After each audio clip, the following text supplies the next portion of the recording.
All right, welcome back to all of our listeners far and wide. I'm really excited about our episode today. We've got a professional goalkeeper coach from the USL, New Mexico United's own, Peter Davis. Thank you for joining us today.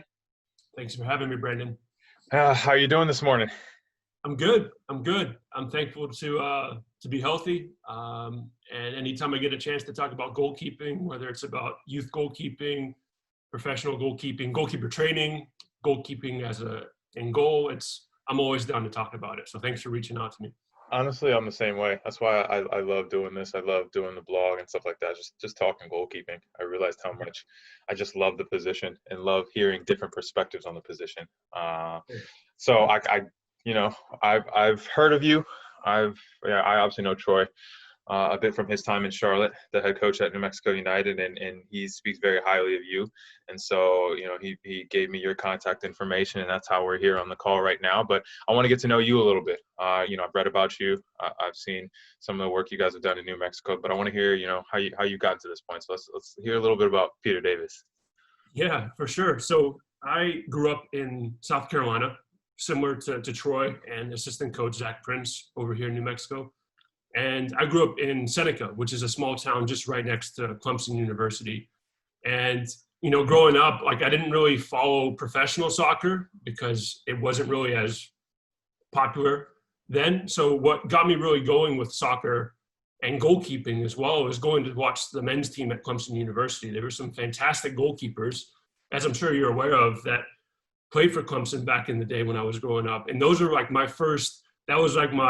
when I would see the Clemson goalkeepers play, that was like my Van de Sar, that was like my Barthez or Hugo Lloris, for example. And I got locked in as soon as I went to those games because I literally lived right down the road from Riggs Field. And I think another thing was that my mom grew up in Scotland, and we would go over and visit from time to time. And the culture over there for soccer is amazing. And that's kind of like how I really got into soccer. And then eventually I was thrown in basically as a goalkeeper with the local YMCA. And that's how it started, basically. It's pretty crazy that you mentioned that about Clemson, because I remember growing up as well. I grew up in Charlotte, playing youth soccer here in North Carolina, South Carolina. And I remember my recruiting days, Clemson was always one of the spots because I remember they always had good goalkeepers. So I was like, I want to be one of those goalkeepers as well. So it's pretty funny that you say that because, in this local area, there's a lot of great college programs. You got UNC, you got Duke, you got Wake Forest, North Carolina, South Carolina. USC was a big school back when I was younger, and Clemson, obviously. So there's a lot of talented schools around here, but Clemson was always one of those schools that had great goalkeepers. Yeah, no, for sure. Wake Forest, Chapel Hill, UNC Charlotte. You had John Bush back in the day for UNC. Exactly. There was just a lot of talent, a lot of options in this area. I'll say that. So how did you get into coaching? So when I graduated, I played at USC Upstate, which is in Spartanburg, South Carolina. When I graduated and I finished my college playing career, I still had that aspiration to try to be a professional goalkeeper, which I think a lot of guys do right out of college. They've grown up playing the game all their life up until their early 20s. They want to try to continue playing. And I tried to pursue that, but I think at the time I thought I was good enough, and now I wasn't. So I would try to play. I actually lived in Charlotte for a brief period of time after I graduated to try to play at the next level because there was a goalkeeper coach in the area that was going to try to help me out, but it just never worked. And I had to try to really be really, really realistic quickly and figure out, okay, well, obviously soccer as a player is not what I want to do, or I'm not able to continue playing as a soccer player. I want to still stay in the game, and I love being out in the field. I love when I'm playing as a goalkeeper, helping the other goalkeepers that are in my session or other field players. And I thought going into maybe a graduate assistant position at a college would be the best situation for me because I could still continue my education, but then still be involved in the game. And I think that helped really build my foundation for, one, separating from playing and going into coaching because it's a completely different thing. And still understanding that I'm still in the game and I'm still doing what I love to a certain extent. And it took a while for me to break away from playing, even though looking back on it now, I wasn't of the level to play, it was still difficult just because I had grown up playing for so long and had been so passionate about playing. And then eventually, once I got my bearings, I guess you could say, in the coaching field, I realized that coaching was definitely something I wanted to do, and to be more specific, coaching goalkeepers, because that passion for the game was there, but I had even more of a passion for goalkeeping and goalkeeper coaching. And I feel kind of the same way. Like I have such a passion for the game, Yeah. and I'm very capable of coaching field players. Like I understand the different positions and the different techniques and things that need to be done, positioning and all of that. But like I just find myself, I'm just so much more passionate about goalkeeping, about Yeah. coaching goalkeepers, about working with goalkeepers. I've had plenty of, youth clubs or youth players say, hey, will you come work with this team or you come work with this individual striker or midfielder, thing like that. And I'm just like, as much as I want to, I'm just like, I'm just not I'm not passionate enough about it. I'm much more passionate. I love going to goalkeeper training sessions, like youth goalkeeper training sessions, and just working with 2 or 3 goalkeepers and just focusing on every single aspect of the game and trying to pass on that knowledge that I have. Right. So it's hard for me to transition from strictly coaching goalkeepers to stepping in and focusing on field players as well. Cause I always find myself gravitating back towards the goalkeepers. So, For sure. um, I've been coaching for I think over 9 years now, and it's mainly been through coaching goalkeepers. And I still have that same. It doesn't get old, and I think it doesn't get old because that passion has always been there. I think it's interesting because I feel like there's so many different things you can do in a goalkeeper session, but it all comes back to just maintain repetitions, and that's the one thing I love is just repeating the same thing and seeing the quality, like your quality grow, and that's in that certain area, and then translating that over to a game, and you seeing a goalkeeper perform at a high level because you put them through that work. That it's just something different for me, but. So one of the main reasons I wanted to talk to you was because you're one of the few goalkeeper coaches that I know that's worked at every single level of soccer, basically youth soccer, collegiate soccer, and professional soccer. So what are some of the differences for you, like in terms of like stepping into a training session, stepping into an environment, preparing for those different training sessions, different environments? What are the different mindsets that you have to have in terms of a youth goalkeeping coach, in terms of college goalkeeper coach, and stepping into a professional environment as well? Yeah, I mean that's a great question. This past year was my first year coaching at the professional level. Prior to that, I had done 1 year of coaching college at UCF. And then on top of that, I had been coaching youth goalkeepers for the past, like I said before, 7, 8, maybe 9 years. I think listening is a huge component. I think preparation is a huge component. Now, that's coming from a coach. For preparation, coaching wise, I still prepare everything, whether it's a training session, whether it's playing for the game. I prepare probably more now as a professional goalkeeper coach. I think as a professional goalkeeper coach now, it's all about preparing for who you're playing against, about the opponent. In preseason, it's more about covering all aspects, all the technical, all the tactical, and you continue to focus on those little subtle details in the season, but it's still always going to be tied into that game that you're going to be playing on a Saturday or during midweek.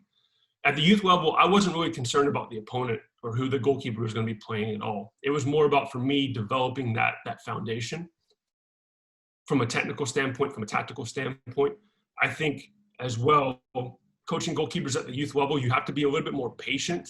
I've seen some people where they're coaching 14 or 15-year-olds how to do a certain type of dive, whether it's a collapse dive or an extension dive, or they're teaching them different handling techniques. And I see them get really, really frustrated with them. And that's one thing that I think I bring a good trait with, is that I'm patient when it comes to youth goalkeeping and with the professionals too. I think listening is an important component. I think listening at the professional level with the goalkeepers I've worked with so far, when you bring something to the table, you don't have to remind them. You don't have to remind them at all. And their understanding of what you're bringing to the table, and you respect what they bring to the table as well. Yeah, I think that's one thing, being currently still playing and then also coaching as well. That's tough for me is when I am working in these youth environments, working with these younger goalkeepers, having to remember that I'm working with 12 and 13 and 14-year-olds, not, professionals. And so I tend to, I've gotten a lot better at it, but sometimes I'm still like, how do they not understand this, or how can they not get this? Or, and so it's good for me because it teaches me how to relay information. It teaches me how to get across my point in a digestible way to a younger audience, right? Because when I'm in goalkeeper training with my goalkeeper coach and the other coaches, like I don't have to worry so much about coaching them. I'm more so worried about coaching myself, and I'm a lot harder on myself than I am on any youth goalkeeper. So I can say certain things to myself, or I can move on from certain things without saying anything. Whereas in a youth setting, it's totally different. So it's just always interesting to hear the perspective of someone who works in both environments and kind of understands, the different ways to relay information in one environment versus the other. One So thing, one thing I will, sorry to interrupt, but I think one thing that is a similarity that I'm just now thinking of after you've brought that up is that the reflection after the session is still the same. So for example, if I was coaching a 15-year-old goalkeeper, some technical aspects of their game, after the session, I'm still thinking back on that session and thinking, what are some things that I thought I did well? What are some things that didn't go well? What are some things that maybe could have been changed for the next session? That reflection period, like immediately after the session, when I'm walking back to the office or driving home, for an example, it's the same kind of reflection that I have when I'm done with working with the guys at the professional level. I'm always kind of thinking, what are some things that I can take away from that session that were positive and negative? And I think that's an important thing for any coaches, whether you're a goalkeeper coach or not, that they should have at any level. I think reflection is really important because it prepares you for what you're going to be working with the next time. And you can kind of already evaluate in a way what went well, what didn't, maybe I should try this differently. That's where the preparation really comes into play. I think preparation, regardless of what age, whatever ability level, preparation at the youth level, professional level, college level, whatever, is super important. So how does it differ in terms, you speak about reflection, how does that differ in terms of taking that feedback and funneling it into the next session or the preparing for the weekend? Because like you said, with professional, at the professional level, who you're playing that weekend, right? So that's who you're preparing for 4 days out of that week. Whereas at the youth level, you don't so much care about the opponent as you do about the development of the goalkeeper. But often at the youth level, you work with a larger number of goalkeepers who may have different opponents, who may have different strengths and weaknesses. So how do you handle that at the youth level, that reflection and taking it to the next session as opposed to at the professional level? That's a great question, because at the youth level, sometimes you don't know exactly what your numbers are going to be. So for example, you may have, if you're working with a group of U16, U17s in a group, you may reach out to people and asking, just confirming that they're going to be there with their attendance. So you may already know, all right, I'm going to plan, for example, shot stopping or angled shot stopping session for 4 or 5 goalkeepers, plan that out, and then you go out there, and then maybe one of them doesn't show, and then there's another goalkeeper that didn't reach out at all that ended up showing up as well. So there's a lot of factors that are not set with youth training, because sometimes you don't know the exact numbers. No matter how much you plan, sometimes you've really got to change things quickly and be on top of it. So sometimes at the youth level, I would plan out a session for that same day with a smaller quantity of goalkeepers. And then I would also try to plan, all right, what in case this happens, what if I have 2 more goalkeepers that may show up, and how does that change? Because sometimes having 1 goalkeeper added when you're not really knowing they're going to come, that makes you have to change the whole session almost sometimes. Right. Exactly. And this is like, I would reach out to parents beforehand and just say, this is the plan. I would tell them what field we're on, what time the goalkeeper training is for their goalkeeper. Can you confirm yes or no that they're going to be there? And then sometimes as well, the team coach may just say, you know what, I'm just going to take my goalkeeper, and sorry, like I need him for this scrimmage that we're going to have, for an example. And then you don't have that goalkeeper for the session. So the thing is, the factors are a little bit more open with youth training. At the professional level, you know exactly at least a few hours ahead of time if you're going to have 3 goalkeepers, 2 goalkeepers, because you're going to have that communication with them in the locker room to make sure that they're good to train. And then obviously you only have a certain amount of goalkeepers on your roster too. So I think at the professional level, it's a little bit more regimented that will allow you to prepare a certain way. At the youth training level, that the regiment aspect may not be as solidified because you may have, it may take a long time for somebody to get to the training session because they live a long way away. So they may show up a little bit late, It's all about just trying to be on your toes and just trying to prepare as best as you can for what may lay ahead. Yeah, yeah, I totally agree with that. So I want to talk a little bit about transitions and specifically like transitions from youth soccer to college soccer and then from college soccer to professional soccer. So as a goalkeeper coach, talking to some of these youth players, what are some of the biggest differentiators that you see for youth goalkeepers that can, I guess, set them apart in the recruiting process that'll help them to reach the level that they want to in college soccer? Yeah. So let's take, for example, so from a youth goalkeeper to college, I think, so you're asking basically what are some things that separates them from an ability standpoint? Is that what you're asking? Yeah, so in terms of like you've been a college coach, and obviously, there's a lot of great youth goalkeepers out there, and I talk to a lot of my youth goalkeepers all the time, and they say, there's plenty of goalkeepers can make saves. Once you reach a certain level, pretty much everyone can make saves, right? So what is going to help you stand out? What's going to be the differentiator for you that's going to take you to the next level that you want to be at, instead of the other person who does a lot of the similar things that you do? Right. For me, I agree. At the next level, so from youth to college, most goalkeepers or all goalkeepers should be able to make that big time save. They're all shot stoppers, as they should be. I think what separates, for example, goalkeepers going into a college environment is how they deal with the ball at their feet, whether that's looking to keep possession when the ball is played back to them, or whether that's knowing the decision between keeping possession or whether to just go long, or how they deal with the ball at their feet under pressure. But it's just also just distribution in general. The throwing technique is just as important nowadays, in my opinion, or it should be, as distribution with their feet. So, for example, if they take 2 goalkeepers that are very good shot stoppers, the thing that's going to separate one from the other is going to be that decision making that they have with their feet, the technical ability with their feet. How good is their first touch? Are they making the right first touch in the right direction?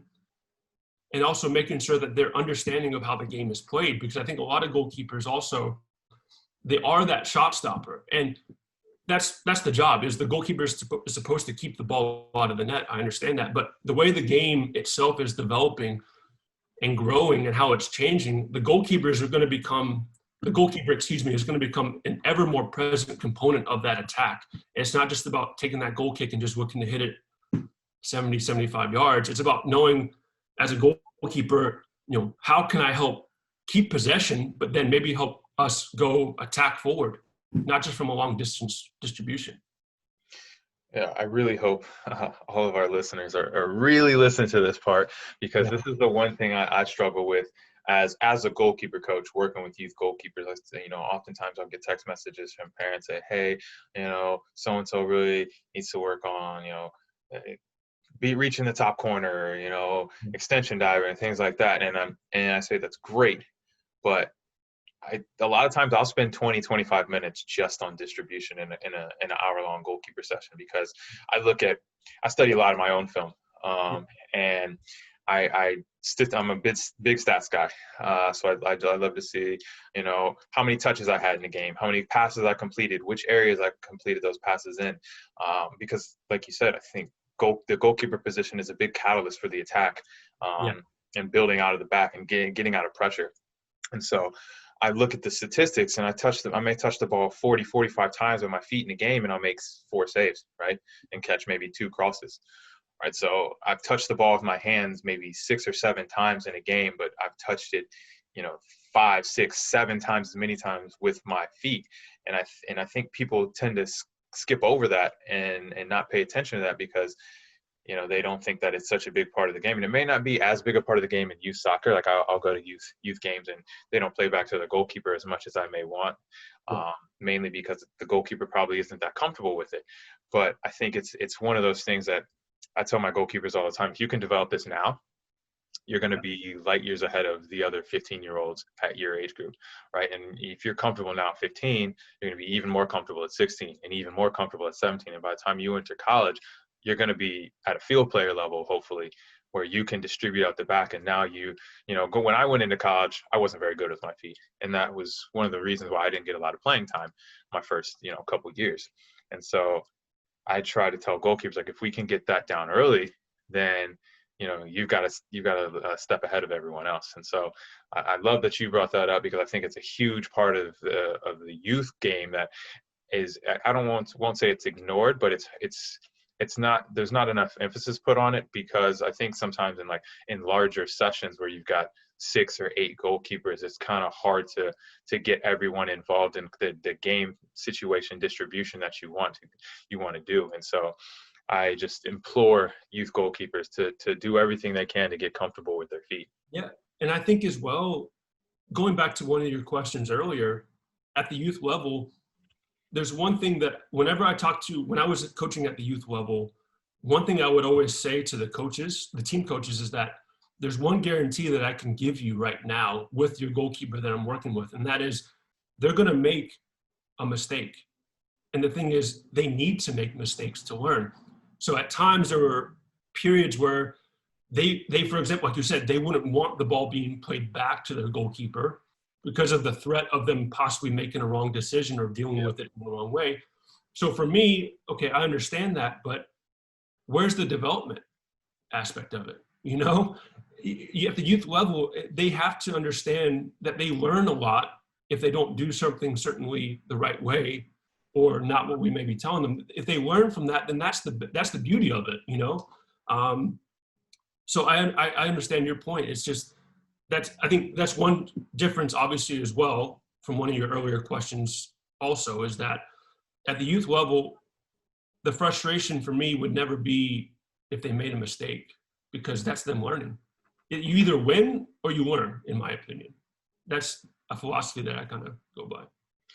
Yeah, and I think it's just hard at the youth level to get parents and even sometimes coaches to understand development versus winning, right? Especially at the goalkeeper position. Like, yeah, there's going to be mistakes when you play the ball back to your goalkeeper, but if you just don't do it, I feel like that you put your team under so much more pressure. Like they're having to deal with so much more that could be alleviated. Like, one mistake out of maybe 10 or 11. Like I'm willing to take that if the development process is there. If they're learning how to play with their feet, and we're learning how to play out of the back. So it's a tough one, but I enjoy having those discussions.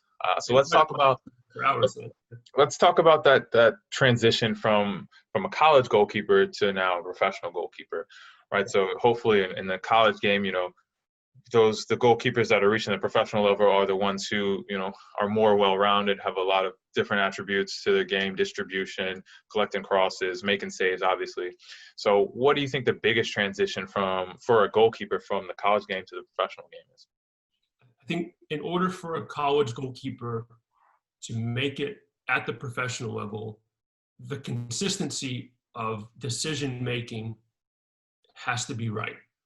So the other part of that is a mental component. And I go over the mentality of dealing with stress and all of that at the youth levels too, but I think it's even more prevalent if you're trying to transition from college to professional. So consistency is very big for me.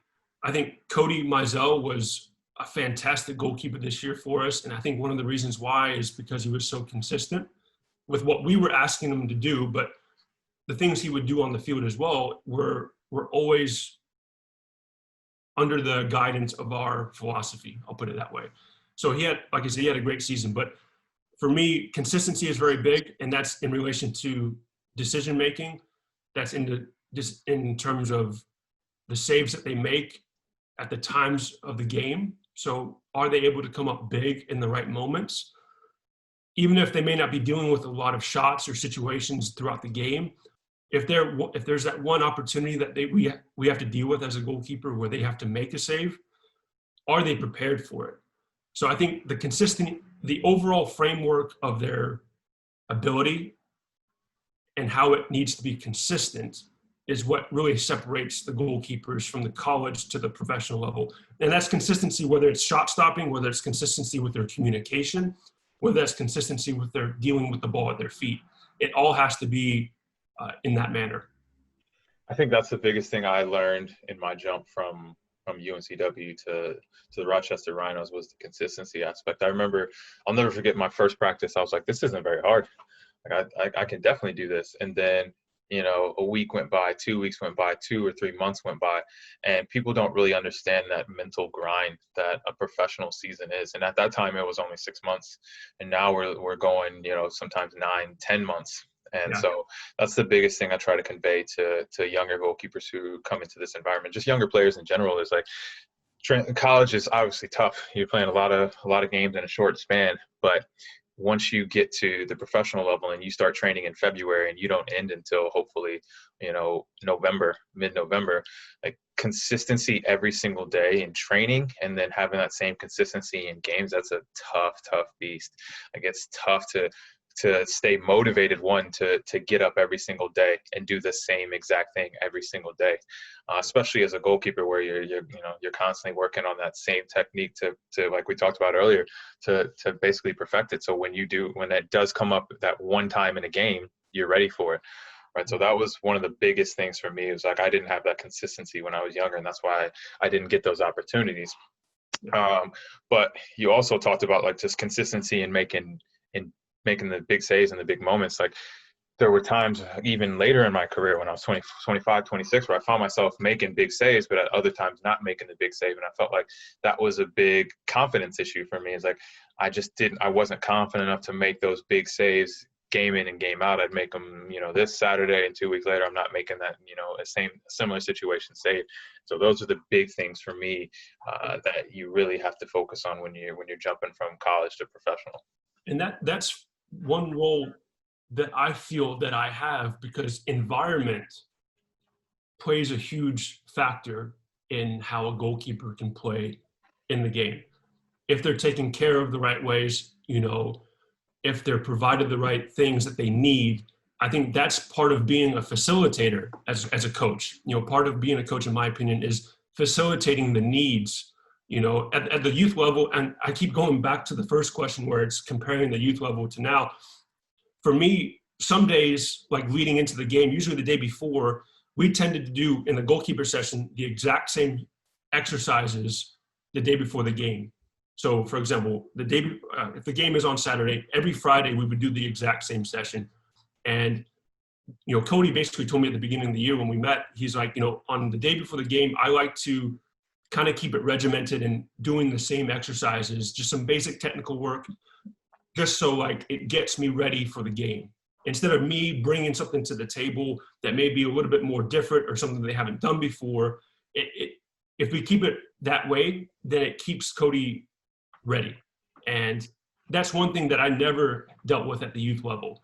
You know, if they had a game the day before, I wouldn't try to work them to exhaustion, but I would still work on things in our curriculum that we had planned for that week or that month. Before the game, the day before the game, we would always do the exact same thing because I knew that would help the goalkeeper. This is at the professional level. I knew it would help the goalkeeper be ready for the next day. And that's something that you have to respect as a professional goalkeeper, is that sometimes you have to ask them what they need, not just about what I bring to them, because it's got to be an open book, in my opinion, at the professional level. And there may be disagreements. That's normal.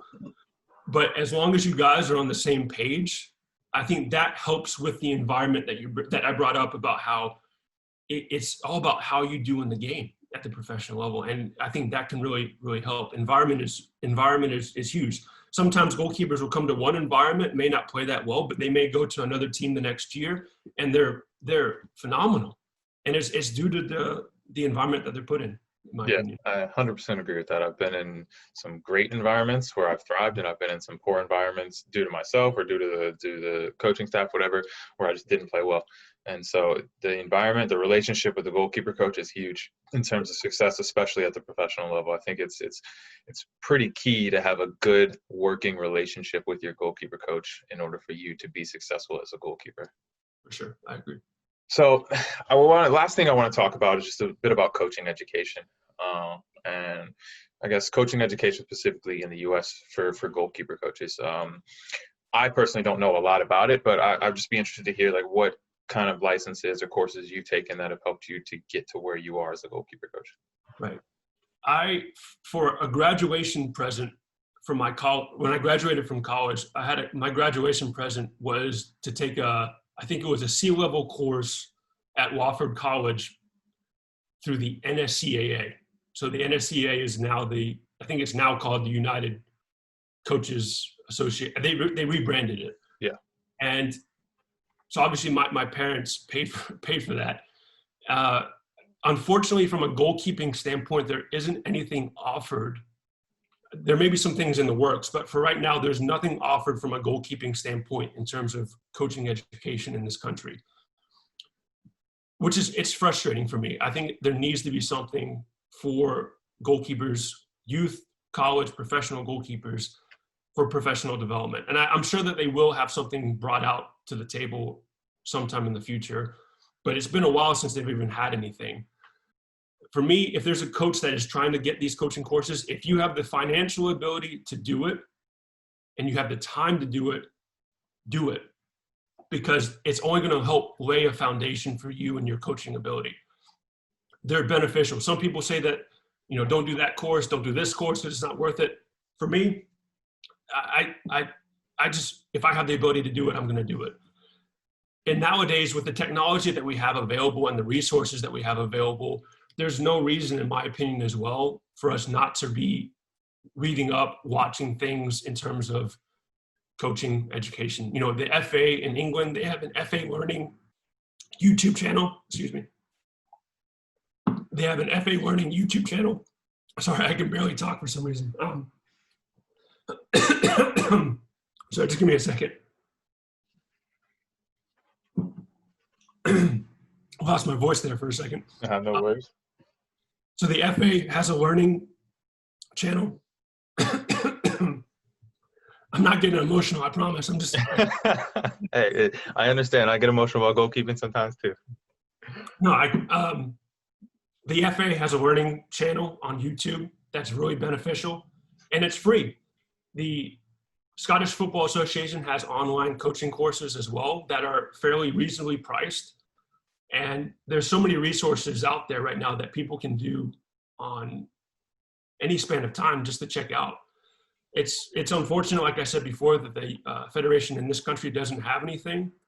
But if that's the case, then there's other avenues people can use to try to gain any kind of insight, whether it's podcasts, kind of like what you're doing. There's a lot of goalkeeper podcasts out there you can learn a ton from. There's YouTube channels like the FA that are credited resources as well. But hopefully in due time, they'll have something for goalkeeping. I think it's important for goalkeeper coaches to still look to try to take field player courses or team coaches courses as well. It's just an overall good foundation. Yeah, I mean, I think that hopefully it can continue coaching education can continue to develop in our country, specifically around goalkeeping, because I think it's kind of a shame that we have such a great goalkeeping core from our national team all the way down to like the youth levels, but we don't quite have that coaching education solidified as well. But I mean, like you said, there's plenty of resources out there. There's podcasts, YouTube. I mean, I know there's a lot of stuff on YouTube I don't like, but there's also a lot of YouTube channels that give a lot of great insight into some of the sessions.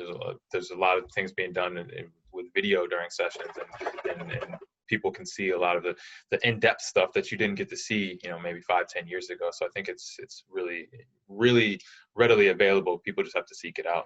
You have to hopefully be able to find it. But Peter, I don't want to take up too much of your time. I really appreciate you hopping on the podcast today. Sure. Some great insight. Great to get to know you, and hopefully we can do this again sometime. For sure, man. Really appreciate it. From watching you from New Mexico, you had a great season, and I think you're doing great stuff over in Charlotte, and I'm looking forward to watching you next year. And anytime you want to have another podcast, just let me know. I appreciate it. All right. Well, that's it for this episode, and we'll catch you on the next episode, guys.